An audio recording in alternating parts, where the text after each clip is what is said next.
begin with Judge Ketanji Brown Jackson, who is in the hot seat today, defending her record and legal prowess on the second day of her confirmation hearings. Democrats and Republicans on the Judiciary Committee get 30 minutes apiece to question the judge. Judge Jackson explained her own judicial philosophy, stressing there are limits to a judge's power.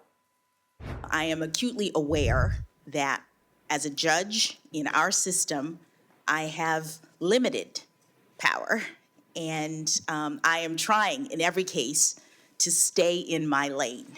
I am particularly mindful of not speaking to policy issues because I am so committed to staying in my lane of the system. CBS News chief legal correspondent Jan Crawford joins us now.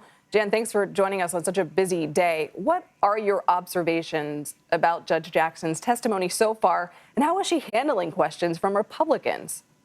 Well, you know, the Democratic chair of the committee, Dick Durbin, started things off this morning at 9 o'clock by giving a preview of all the questions Republicans were probably going to ask and letting her have a chance to respond to those right at the outset. So we saw right away questions about her philosophy. How would she react to allegations she was soft on crime, particularly child pornography defenders, questions about her work as a lawyer, and even later on we saw her defense of detainees at Guantanamo. What are her views on court packing? And already now we're starting to see Republicans kind of get to some of those questions. She's been poised. She's been calm. I think she's used the clock very effectively, to her credit, giving kind of long answers and explaining the law behind some of the decisions that she made and the cases that she's handled as a district court judge. Of course, more than 500 of those cases.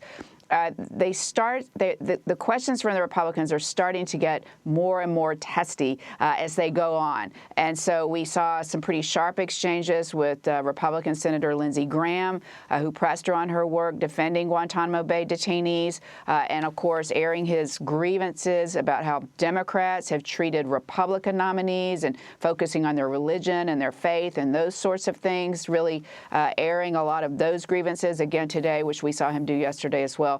And these questions from Republicans are going to continue to get more and more intense as the day goes on, because some of those Republicans, those more junior Republicans, as we work our way down the committee, they also have some political aspirations of their own and are seeing this, like Democrats did, when Republican nominees were up there. It's a chance to really make a moment for themselves in some sense. Absolutely. You can clearly hear that they're speaking to their constituents almost directly when they're questioning Judge Jackson. So, Jan, to delve into your point a little bit more, Judge Jackson did give a passionate response to Republican accusations that she's been lenient in the past during sentencing of child sex abuse cases. What are the facts around this topic, and why are Republicans pushing that issue? Well, this is all being driven by Senator Josh Hawley, who gave us a preview of that yesterday, and he's been tweeting about it and kind of talking about it nonstop, arguing that her record as a judge and her sentencing of defendants who have been convicted of child pornography, that she's been too soft in her sentencing, that she's gone way below what the guidelines recommend, maybe below what prosecutors had recommended. And so the allegation is that she doesn't care about the victims of child pornography and that she's just too soft on crime.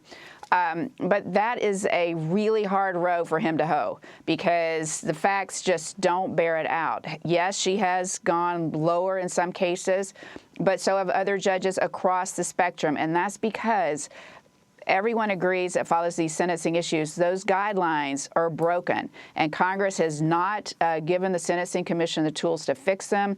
And so judges have to, in some cases, use their discretion. So they're punishing people who are really culpable much more harshly than some who, may not be. And so that's what that's all about. And that has been repudiated certainly by the media, who've done their own deep dive on this. We have, but then others, conservatives, a former prosecutor for National Review, writing column after column saying this is just bogus, Josh Hawley, just move on. So she, I think, has tried to bring her personal perspective and explain the law there.